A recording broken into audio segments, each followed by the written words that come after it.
নম্বর প্রশ্ন, কত নাম্বার ধারাতে রাষ্ট্রপতিকে তার পদ থেকে সরানো যেতে পারে?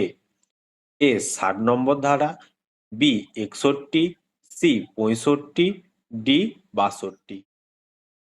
দেখো এখানে রাষ্ট্রপতি দুটো আমাদের ধারা মুখস্থ করতে হবে, একটা 60 নম্বর ধারা আর একটা 61। এই 60 নম্বর ধারাতে কি হয় না, রাষ্ট্রপতির শপথ গ্রহণ করানো হয় 60 নম্বর ধারা অনুযায়ী রাষ্ট্রপতিকে।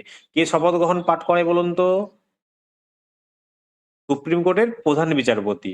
তিনি রাষ্ট্রপতিকে সেই 60 নম্বর ধারা অনুযায়ী শপথ বাক্য পাঠ করান। আর 61 নম্বর ধারা অনুযায়ী রাষ্ট্রপতিকে আমরা তার পদচ্যুত করতে পারি, তার পদ থেকে সরিয়ে দিতে পারি 61 নম্বর ধারা অনুযায়ী।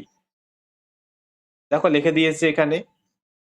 আচ্ছা, আরেকটা কথা মনে রাখবে, রাষ্ট্রপতিকে শপথ গ্রহণ করান সুপ্রিম কোর্টের প্রধান বিচারপতি, কিন্তু সুপ্রিম কোর্টের